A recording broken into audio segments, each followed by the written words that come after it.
Bueno, vamos con la conversación o entrevista de la mañana. Estamos en vivo y en directo con el politólogo de la Pontificia Universidad Católica de Perú, Fernando Tuesta Soldevilla. Hola Fernando, gracias por acompañarnos esta mañana. Bueno, Paolo Guerrero ha dicho que están pasando cosas raras.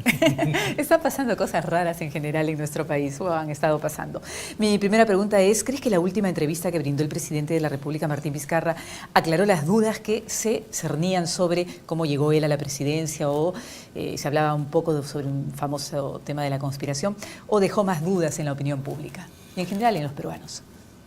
Claro, del punto de vista de quien habla, tenía que dejar sentada su posición de distancia sobre los hechos. No creo que ha sido resuelto efectivamente la duda, pero que el actual presidente estaba distante del expresidente Pedro Pablo Kuczynski es muy claro. Que no se pronunció en los momentos difíciles es muy claro. El silencio desde Ottawa. El silencio, claro, el silencio era también una manifestación de, por lo menos políticamente interpretado, de abstenerse a ver qué pasaba, ¿no? Entonces, si es que no obró por acción, lo hizo pues por omisión, ¿no? Y eso en política es importante. Y eso de alguna manera alimentaba o alimenta hasta ahora, y por eso dice que las dudas quizá no están resueltas y quizá no lo estarán nunca, porque por más que él ha dicho de que le comunicó al presidente que quería que termine su mandato y que él le era leal, pero era más leal al Perú. Y por eso sí, ante una eventualidad, él asumiría como presidente. ¿Pero crees que eso alimenta o alimentó en su momento esta teoría de la conspiración? Porque sí, había no solamente duda, varios, ¿no? Claro. El detalle del silencio, el detalle de que el señor Villanueva sea el que haya promovido por parte de la vacancia. Ahora, pudo haber existido también intereses que confluyen. Es decir, por un lado, el actual presidente, dado el momento, él asumiría sin, digamos, dejando de lado esa sucesión que llevaría al presidente al Congreso, ¿no? Es decir, por su renuncia. Eso lo dejó de lado. Y por el otro lado también del actual primer ministro Villanueva, y quizá en la conjunción llegue al acuerdo posterior. En los hechos, en realidad, Carla, lo que ahora importa es cómo se sitúa este gobierno en relación a las demás fuerzas políticas. Y claro, si tú tienes un presidente que no acató, digamos, esa idea que algunos tenían que renunciado el presidente, los vicepresidentes también lo hacían, pues estamos no solamente en otro momento, sino lo que aparece también es como otro gobierno. Y aquí quiero detener un poco. En un periodo presidencial de mandato de 5 años, puede existir una sucesión presidencial, pero tú mantienes algo así como el gobierno. Por circunstancias cambia el titular, pero tú mantienes el gobierno. Pero hay la sensación y la realidad que este es otro gobierno. ¿Y por qué? Porque en realidad el gobierno inaugurado en 2016 es un gobierno unipersonal que solamente contó con 2 vicepresidentes porque carecía de un partido que acogiera una misma línea. En otras palabras, y esto ya se está dando de manera ya muy frecuente, se constituye este trinomio llamado acá en el Perú nada más plancha presidencial de manera más electoral que en términos de gobernar el país. Sino, yo soy el candidato a la presidencia y digo, es mejor tener una mujer. Entonces, por ejemplo, te invito. Sería importante tener a alguien de provincias. Entonces, a alguien de provincias. Pero no es, formamos parte de un equipo, tenemos una misma línea, tenemos una misma visión programática. Una línea programática. Exactamente. Entonces, si es que algo me ocurre por vacancia, me muero, por cualquier circunstancia, o tengo que renunciar, tú vas a seguir la misma línea. Harás algunos pequeños cambios, pero en realidad tenemos el mismo equipo, tenemos el mismo personal, la misma línea política, el mismo programa, la misma visión. Sí, claro, acá no ocurrió. No ocurre. No ocurrió. Además, el presidente Vizcarra ha dejado claro que no es así, ha querido apartarse lo más profundamente de su pasado más cercano. Aparece, pues, repito, como un nuevo gobierno. Esto no es una crítica al presidente, sino que cómo se está construyendo entonces este pequeño grupo trinomio llamado plancha presidencial en el Perú.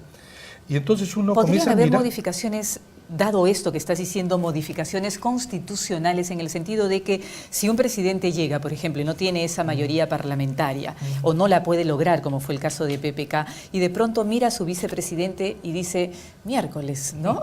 Bueno, pero mira, si tú comienzas a observar cómo estuvo constituida las otras planchas presidenciales, en muchos casos también vas a ver esta situación.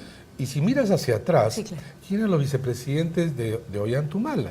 La señora Marisol Espinosa, que ahora está distante y que ya tenía diferencias. No han figurado mucho los vicepresidentes. Y antes, de Alan García, el almirante Giampietri. Era exactamente la misma visión, no necesariamente, porque él era un invitado del APRA.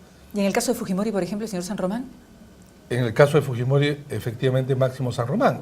Pero si tú miras más atrás, ahí la cosa es distinta. Porque, por ejemplo, el primer vicepresidente del primer gobierno de Alan García era Luis Alberto Sánchez, y era el APRA. Era el APRA. Entonces había una línea de sucesión en términos del mandato presidencial, pero igualmente una sucesión política de quien ocupaba el cargo seguía pues la misma línea. Y entonces, regresando al tema, estamos en otro gobierno. Estamos en otro gobierno. Tanto así que no hay ningún ministro que se mantiene en el cargo. Y eso ha cambiado además todo el personal, y está cambiando todo el personal del aparato del Ejecutivo y del Estado, ahí donde corresponde. Entonces cambian todos los ministros, los viceministros, los secretarios generales, los altos funcionarios. Cambió todo. Y a su vez estos cambian personal. Estamos delante de otro gobierno. Ahora, tú dijiste en diciembre del 2017 que Martín Vizcarra era mucho más o es mucho más político que PPK. Eso lo dijiste en una entrevista en un medio de comunicación. Sin embargo, que de asumir la presidencia tendría una oposición mayoritaria que lo ataría. Y por lo tanto que tendría que convocar a una suerte de gabinete de ancha base o de unidad nacional y además realizar coaliciones políticas. ¿Esto que dijiste en diciembre se está cumpliendo ahora? O sea, ¿tiene realmente una oposición mayoritaria que lo está atando y ha realmente conformado coaliciones políticas importantes y tiene además un gabinete de ancha base? La oposición política sigue siendo, para empezar, mayoritaria. Ya no es una mayoría absoluta, pero obviamente esto condiciona a cualquier presidente. Lo condicionó a Pedro Pablo Kuczynski y ahora estamos viendo, sin embargo, un momento distinto, ¿no?, de distensión. ¿Por qué? Porque también este proceso ha desgastado al Parlamento y ha desgastado a la mayoría fujimorista. Que lo ata, sí, pero tú puedes estar atado haciendo cosas que también coincides. Pero para hacer las reformas importantes va a necesitar siempre la venia del fujimorismo. De todas maneras, llamé en su momento que el presidente Pedro Pablo Kuczynski lo que tenía es una fujidependencia, ¿no? Sea por Keiko, sea por Kenji, sea por Alberto. En este caso, la situación ha llevado a que Keiko Fujimori logra reconstruir cuotas de poder mayores y por lo tanto crea una relación que hace necesaria siempre la presencia, la anuencia, la influencia de Fuerza Popular en relación al presidente Martín Vizcarra. Y él sí políticamente creo que está trabajando en este terreno que obviamente él parte de una situación pues de debilidad. Y cuando digo intentar hacer coaliciones, no son alianzas formales, no es que se firme un documento, como hay en otros países, y se sientan los líderes y dicen nosotros vamos a trazar este norte. Que son alianzas bajo la mesa. Así es, y el presidente mantiene 3 o 4 ideas que es apoyada, no. Pero eso sería fantástico que suceda, ¿no? Yo creo que sí, yo creo que sí. Sin embargo, oposiciones como la del fujimorismo, obviamente como cualquier partido, va a velar también por sus intereses. Y eso te quería justo preguntar sobre lo que estás diciendo, por eso ahí te hago un alto. ¿Crees que el fujimorismo tiene la necesidad de establecer alianzas y coaliciones para aprobar sus propias normas o realmente ellos no necesitan las alianzas? No, pero que haya coincidencias, que haya conversaciones y que además a veces ni siquiera necesitas conversar, porque yo sé qué es lo que tú necesitas, qué es lo que qué es lo que tú quieres y a la inversa. Y entonces en el plano del trabajo ya te conoces y vas en una dirección, hasta que pueda haber una situación en que eso los, digamos, separe. ¿Qué situación podría ocurrir, por ejemplo? Ahora, voy un paso atrás, el fujimorismo no puede y tampoco creo que desea erosionar al gobierno. Lo va a hacer actuar, digamos, en términos que también ellos sienten satisfacción. ¿Hasta cuándo? Hasta, creo, 2 puntos. Uno, hasta el momento en que de repente el presidente comience a perder, si esto ocurre, digamos, en ese escenario, aprobación. Si hay un nivel de desgaste, digamos, por méritos propios. Claro. Porque tú sabes, el presidente Pedro Pablo Kuczynski se disparaba al pie. Sí, totalmente. Recién estamos unos pocos meses, pero tiene que enfrentar un país que demanda muchas cosas. Si no entrega resultados que son tangibles para la gente, que va a cambiar la vida de la gente, su desaprobación comienza a caer. Y ahí pueden resultar situaciones también de movimientos sociales, de demandas irresueltas que estallan y no logra responder bien, o su ejecutivo comienza, digamos, a tener problemas en determinados sectores. Allí yo no te voy a soportar, por lo menos distancia, para que justamente no se me asocie. Y otra, que se puede tomar medidas que ya no confluyan. Pero además, creo que conforme pase el tiempo, ya esta suerte de necesidad se convierte, digamos, orientada en otro sentido. Mientras más se va a acercar al 2021, yo no necesariamente te voy a apoyar, porque generalmente en elecciones un clásico es: yo critico al gobierno y los resultados, porque supuestamente yo, que soy alternativa, debo superar lo que tú estás haciendo. Y para eso probablemente te critico, ¿no?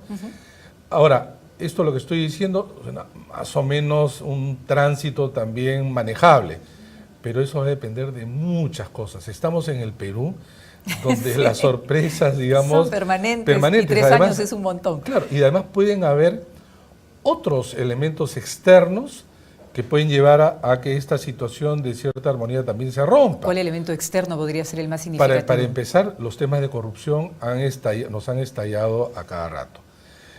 La propia labor de gobernar, cuando tú no tienes un partido, un equipo, incluso teniéndolo, tienes esos problemas, imagínate no teniéndolo. Porque ¿qué tiene Martín Vizcarra? ¿Tiene una bancada o no tiene una bancada? ¿Tiene un partido o no tiene un partido?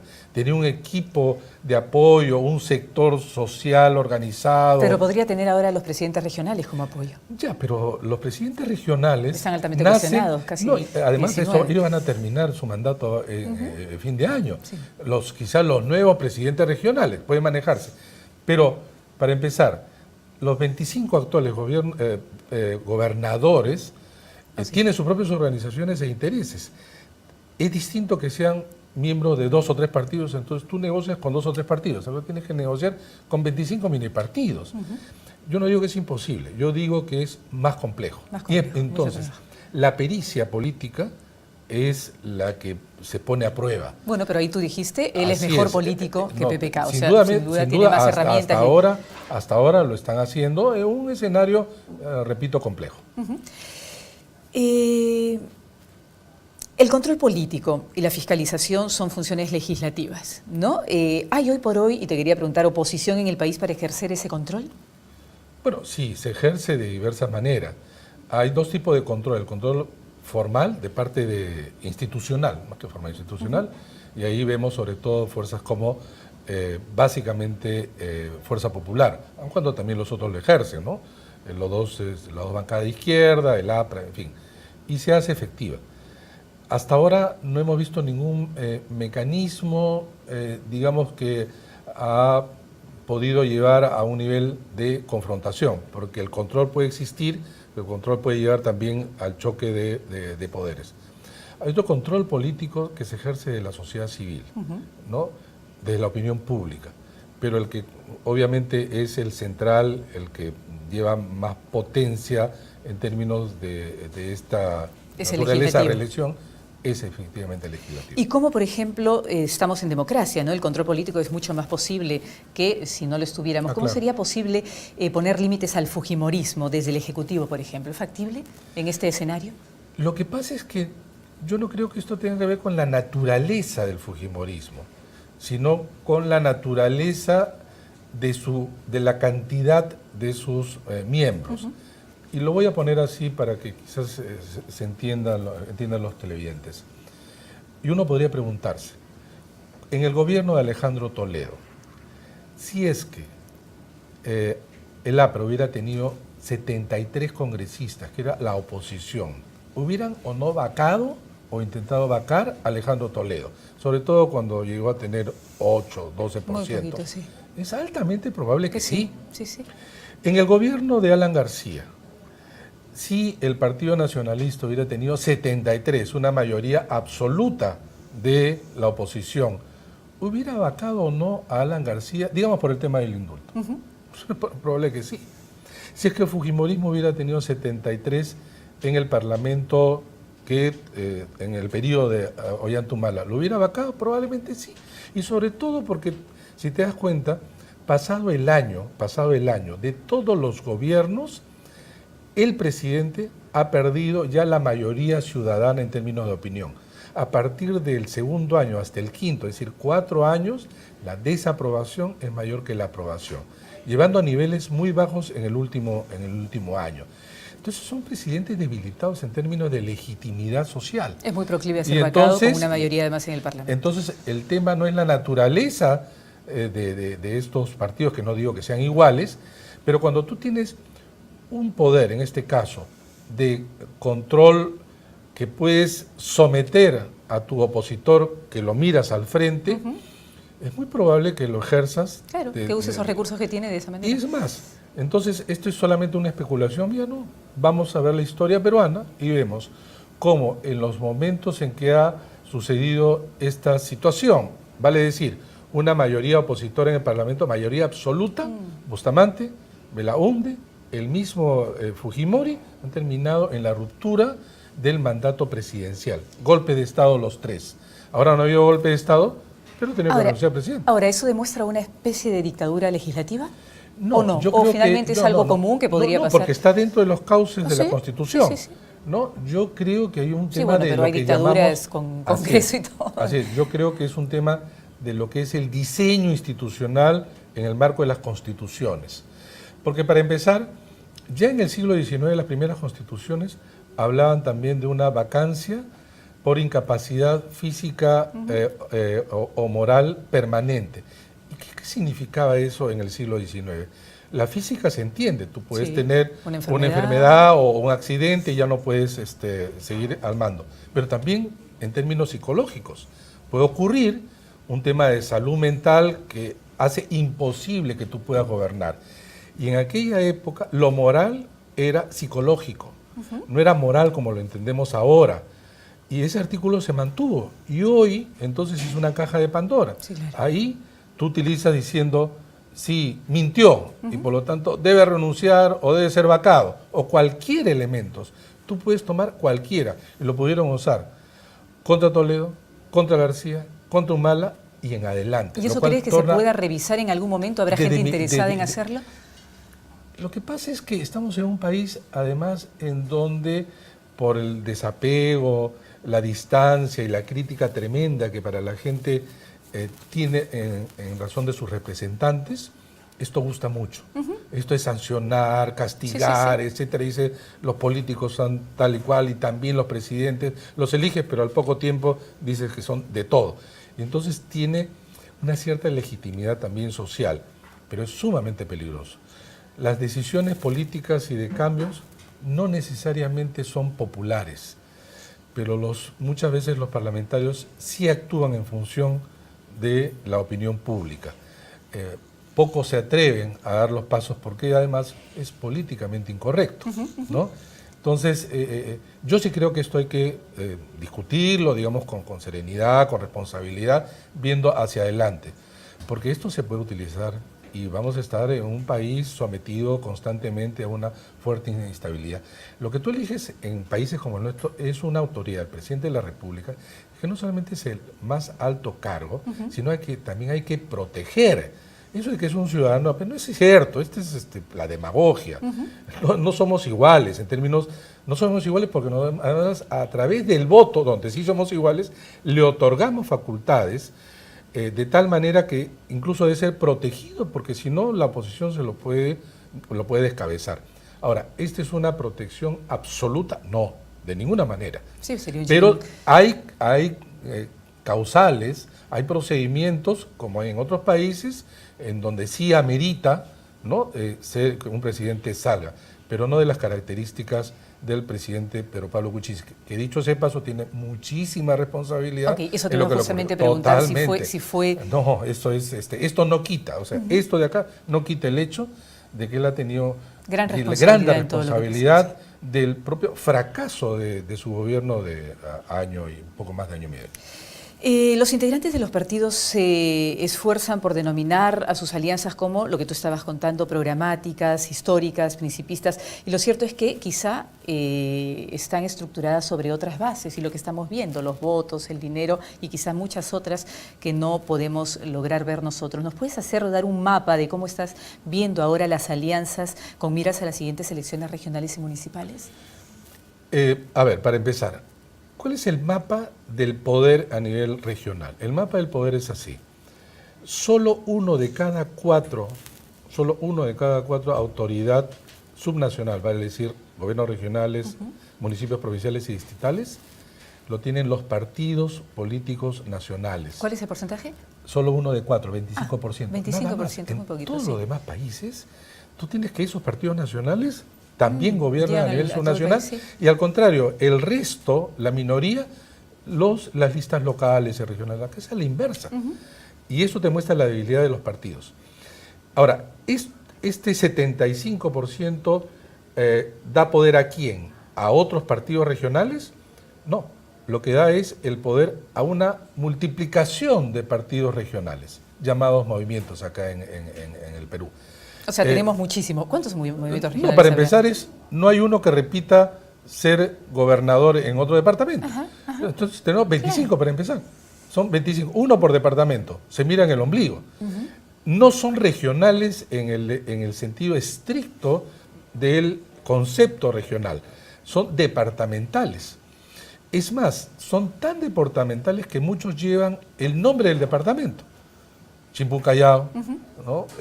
Nueva Amazonía, y así, no quiero dar más nombres, pero digamos, se multiplican. O sea, se sienten y no tienen ningún interés en trascender a lo regional. No tenemos en el Perú el gran partido del surandino, el gran partido amazónico que trascienda los límites fronterizos del departamento, el gran partido del centro, digamos, del Perú o del norte, ¿no? No tenemos. Entonces, ¿qué es lo que tenemos? Son partidos regionales con un caudillo. Lo que se critica a nivel nacional, esto se reproduce a la N y mucho más intenso a nivel regional. Entonces, los partidos nacionales, lo que estamos justamente conversando, cuando van a competir, pierden en la gran mayoría. Cuando tú dices partidos nacionales, estamos hablando del APRA. Los partidos que tienen capacidad de poder colocar candidaturas presidenciales y parlamentarias, así como todo lo a nivel subnacional. Son los partidos nacionales inscritos, que son 23 en el Perú, de los cuales 6 tienen bancadas en el Congreso. Eso te iba a decir, están representados los otros 17 tienen inscripción. Probablemente no tengan nada, pero tienen una, digamos, y esos son los que se usan como vientre de alquiler a nivel... Exactamente, exactamente. Están dormidos, vienen las elecciones, sacan de su gaveta la inscripción y la comienzan a ofrecer. Por ejemplo, como UPP en su momento, que durante muchos años, creo que 2 décadas, estuvo, ¿no?, como vientre de alquiler de varios partidos, y eso además permitió una inscripción vigente. Y este tipo de elección es la elección más mercantilista que hay de todas. ¿Por qué? Porque si yo soy un partido X, no voy a decir un partido, no tengo yo candidatos, no tengo ni siquiera quizá militantes, ¿no? Me he reducido para esto que es un gran valor que muchos quisieran tener, que se llama inscripción. Y entonces que se basó en unas firmas que recolectaron. En su momento, y en fin. Y entonces yo sé que tú necesitas esa inscripción, entonces yo te lo ofrezco, ¿no? Y ahí, el ciudadano se preguntará, ¿cómo se ofrece? ¿Cuál es el cambio ahí? Nunca nadie lo va a decir, pero se ofrece generalmente en términos económicos. Acá es un valor de cambio. Yo te doy la inscripción y tú me das probablemente dinero, o me das cupos en las listas, o probablemente cuando llegas me beneficias en algo. Esto nunca, jamás se va a decir. Porque la entrega de una inscripción a un candidato que requiere, nadie lo hace pues por una dádiva, ¿no? Acá no hay pues filantropía política, claro que ¿no? Pero ahora tú te imaginas además, la eso elección es de gran valor, es lo que más vale para un partido. Claro, entonces imagínate en Lima, luego en las listas de los distritos, pero luego te vas a provincias. Porque como eres un partido nacional, tú puedes colocar candidatos en cualquier parte. Si UPP fue en su momento uno de los partidos emblema en cuanto a vientre de alquiler, ¿cuál es hoy el partido o el movimiento? Casi todos los que no tienen, bancadas en el Congreso. Okay. Entonces, yo no digo que potencialmente podrían ser, ya si quieres para no decir que son vientres de alquiler, potencialmente podrían ser UPP, Solidaridad Nacional, Vamos Perú, ahora mismo Siempre Unidos, una lista pues de, uno además no sabe cómo lograron la inscripción. 23 partidos. Y sobre el tema de la inscripción, yo te quería preguntar porque ahora no la manera de buscar, por ejemplo, reducir el número de partidos, que se está hablando mucho, haber elevado a 800.000 firmas. Corrígeme, por favor, si yo me equivoco, 740.000 firmas. ¿Hay manera de comprobar, número uno, la veracidad de esas firmas? Y yo también te quería preguntar si el tener esta gran cantidad de firmas demuestra que tienes una organización. Esa es muy buena pregunta porque en realidad casi muy poco se pregunta por qué hay ese requisito. Ese requisito es muy antiguo en la legislación electoral. La idea era esta: nosotros tenemos un partido organizado, existimos. Y entonces lo que yo hago es, con las firmas, entregar requisitos que dan cuenta de que yo existo. Y movilizo a mi aparato para pedir a la población que se adhieran y me den un aval para yo inscribir. No son militantes, yo ya tengo mis militantes. Y entonces, por muchos años fue 40.000, 100.000. 120.000 hasta hace poco, pero esto se ha elevado a niveles que no existe en ningún país. No existe en ningún país. ¿Y por qué? ¿Cuál es la raíz ahí? Entonces, acá la raíz es, yo te voy a cerrar la puerta de ingreso. Y la puerta de salida también la voy a cerrar, o la voy a dejar entrejunta, o sea, no está tan abierta ni el de la entrada ni el de salida. ¿Quiénes se benefician? Los que están adentro, obviamente. Y entonces se dice, no, los partidos deben ser organizados. No, el tema de las firmas... Claro, porque ahora se habla mucho de institucionalizar, todo eso es, el proyecto ahora. Pero ese es también un discurso, porque el tema es, ¿las firmas dan cuenta de la existencia de un partido? No. Los televidentes incluso podrían hacerse la siguiente pregunta: esos 23 partidos, digamos no los que están en el Congreso, ya para dejarlos de lado, el resto, ¿cómo consiguieron las firmas? Claro. ¿Ustedes han visto pedir firmas en la calle? Muy Poquísimas veces. Y sin embargo se necesita cientos de miles. Debería estar plagada las plazas y calles, todo el mundo pidiendo firmas. Y sin embargo ves un pequeño piquete y se dice, no, es que les están ofreciendo tuppers y fideos, etcétera. Esa es la pantalla. Hay un mercado negro de firmas. ¿Y cómo funciona? Hay un mercado negro de firmas que lo que hacen es básicamente falsificar. Y entonces, ¿recuerdas en el año 2000 la fábrica de firmas? Sí, claro. Bueno, esa fábrica debe existir. En ese momento se está falsificando en el país. ¿No? Para partidos y lo que fuera. Porque tú no puedes pensar que un partido pueda realmente conseguir firmas verdaderas, pues lo tendrías por todas partes y que la gente además el costo es enorme. El costo para efectivamente movilizar un aparato a nivel nacional es enorme. Pero además necesitarías efectivamente gente y pagar gente para que en la calle, no en las casas, sino en la calle, consiguen esas firmas. Cuando llega al organismo electoral, que tiene un plazo para verificar, lo que hace es ver si las firmas se parecen.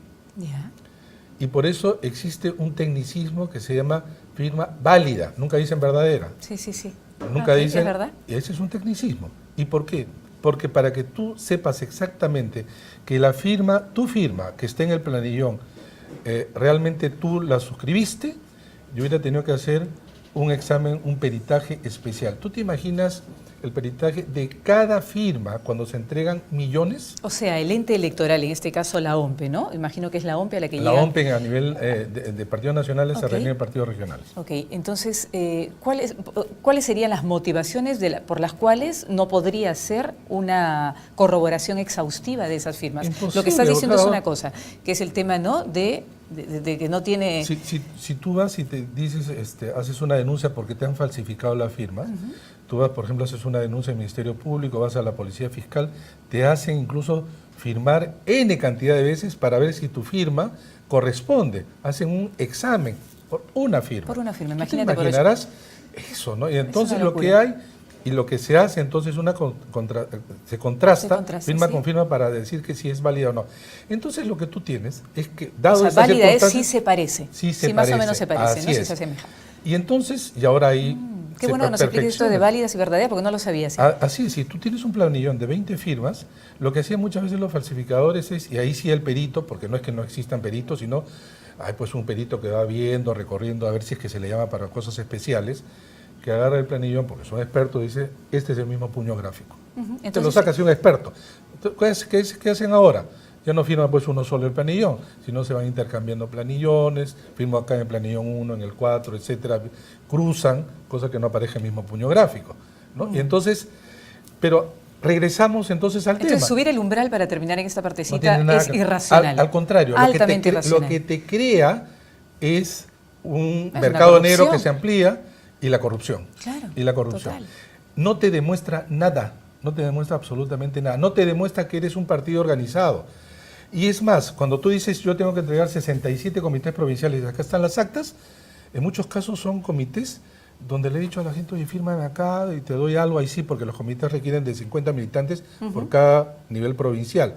Es poco, pero que no corresponde tampoco. Entonces, hay que repensar cuáles deben ser los requisitos que sean más realistas y que no abran la posibilidad de corrupción y de alimentar un mercado negro donde hay gente inescrupulosa, donde gana muchísimo, gana muchísimo. Claro, entonces estas ideas, ¿por qué esto sale de dónde, el tema de subir el umbral? Del propio Parlamento, entre muchos congresistas, además... Hay quienes quieren cerrar elevar la valla y cerrar la puerta. Y otros porque realmente para no darle opción a otros. Dicen, no, es necesario porque de lo contrario habrían muchos partidos. Oigan, ha habido 23. Bajo esa misma lógica, si hay 23, si habían 100.000, voy a poner 750. Si ingresan más, hay que elevarla a 1.000.000. Es irracional. Claro, y además... Esa idea es irracional. Además, lo que estoy pensando en este momento es que más bien esto es terrible porque no, o sea, la representación política no va a mejorar en absoluto, que es lo que se quiere. Todo lo contrario. Nada que ver. ¿Por qué? Porque lo que tú vas a permitir es que muchas de estas organizaciones que son cascarones tengan la posibilidad de presentar candidatos y como no tiene organización, invitan. ¿No? Son realmente vientres de alquiler, es un negocio. Es un negocio. Se ha convertido en un negocio. La reforma política, y ya que estabas hablando de este tema, es parte de la agenda pública, ¿no? ¿El tiempo ha quedado corto para eso? Yo diría que no, estamos a tiempo, si miramos al 2021. ¿Qué es la reforma política para que el ciudadano... Importante. Sí, porque se habla mucho, reforma tributaria, reforma política. La reforma tributaria más o menos se puede entender, la política. Es, digamos, un conjunto de modificaciones... Modificaciones a la ley. Modificaciones a la ley y o a la Constitución en los diseños y en las reglas de juego de la política. Cuando yo diseño, ahora, pero las modificaciones per se no hacen una reforma. Así es, lo hemos dicho incluso acá también. Y entonces uno, bueno, pero efectivamente uno puede decir, pero han habido cambios en la ley. Sí, no todo cambio en la ley es una reforma política, sino en aquellos aspectos sustantivos que tienen efectos importantes en la regla de juego. Por ejemplo, la bicameralidad. Sí. Eso cambia tremendamente la representación. Sí, esa es una reforma política. Una reforma. Pero si tú dices, vamos a elevar los requisitos, vamos a sancionar, vamos a hacer, y cambia, es interesante, pero no hace la reforma. O sea, en la última encuesta, por ejemplo, se habló del voto preferencial, eliminarlo, es una parte de la reforma. Eso tiene un efecto político muy importante. Muy importante. El voto es obligatorio, es lo que está pidiendo la gente, 78%. Volver a la bicameralidad, 71%. Bueno, aunque no está informado el 71%, no precisa 2%. Y bueno, la gente dice que de todas las motivaciones por las cuales estarían de acuerdo, me llamó la atención que se desaprueba... 28% dice que está de acuerdo en la bicameralidad si no se aumenta el número de parlamentarios, que es de los propios parlamentarios, de los que hay los 130 ahora, 130. ¿no? ¿Es posible eso? Bueno, mi observación es que si se quiere hacer una reforma, hay que hacer reforma a fondo. Y lo otro es crearse más problemas. Mantener los 130 es imposible. Y además, este es un tema muy especializado. La gente no solamente requiere más información, sino que esa información logre encontrar sus relaciones. Y la gente ahora lo que tiene es el siguiente razonamiento. Hay 130 congresistas, y se sienten la estafados mayoría, por esos 130. así es. Entonces, y por lo tanto, yo no quiero, así claro. es. Ese es el razonamiento, ¿no? Entonces, es muy difícil en un país como el nuestro entrar a un debate público de un diseño institucional que requiere mucho conocimiento. Si en el propio Parlamento, digamos, no se conoce, digamos, a fondo, imaginarás opinión pública en general, ¿no? Ahora, en cuanto al voto preferencial, 64% está de acuerdo. ¿Por qué es pernicioso el voto preferencial, por varias razones. En primer lugar, porque quiebras el sentido de la campaña, que es la propuesta política del partido. ¿Por qué la quiebras? Porque, por ejemplo, en Lima hay 36 escaños y yo presento una lista de 36. Y cada uno tiene su número y la gente va a optar individualmente por cada uno. Y entonces tú vas a ofrecer en campaña individualmente. Y un consultor te va a decir, lo que tienes que hacer es diferenciarte del resto de tus compañeros. No vas a decir lo mismo. No es que los 36 se van a presentar y gritar a coro y vestirse igual y decir lo mismo. No, yo me voy a diferenciar, te va a decir el consultor. Entonces cada uno se convierte en mini partido. ¿Con quién compiten? Con el de mi partido. Y entonces las plazas se llenan con el mercado persa y cada uno ofrece, muy marcado por la demagogia, cosas que ni siquiera pueden hacer como parlamentarios. Y entonces la cohesión del partido se diluye. Entonces el partido no puede presentar una misma propuesta porque te va a decir, ¿tú crees que el líder del partido dice, oye, ¿sabes qué? Morigera tu campaña, no digas esto? Jamás. Para empezar, la mayoría son invitados. Ok, queda claro. Financian su propia campaña. Claro, es como que fragmenta el propio partido, hay una competencia interna feroz y rompe lo programático, ¿no? Y además, se abren múltiples, digamos, puertas también para el financiamiento. Eso que justamente quería decir, tenemos que ir terminando, porque se habla del financiamiento público, pero no así del privado. Y a través del privado se habla poco, ¿no? Y del privado es donde entra y se filtra este dinero ilícito, y el voto preferencial podría ser una puerta importante para eso. Es una puerta importante y poco controlada, o nada controlada. Toda campaña electoral necesita dinero. En 2011 se reportó un total de 73 millones de soles, y solo en lo que se reportó. Sí. ¿No? O sea, pero este es además aportes privados, como tú dices, solo lo que se reportó. Odebrecht, por ejemplo, que dio por boca de ellos, nunca aparece. No aparece. No aparece, pues. ¿Cómo puede aparecer? O no reportaste o a través de terceros que están ahí. Ahora, Ollantumala, por ejemplo, se le dice, ¿no?, que parte de lo que está pasando con él es porque una de las muestras que la Fiscalía ha usado es que el dinero a su campaña, él decía que el partido no tenía cuentas propias, no sé si recuerda, y que solamente podía, y por eso usó las cuentas de la esposa, de Nadine Heredia, y de la suegra.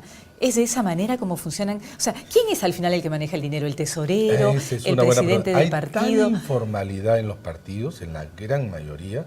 Y tú ves cuando, por ejemplo, Barata dice, ¿a quién entregó el dinero? A 5 personas de 5 partidos distintos.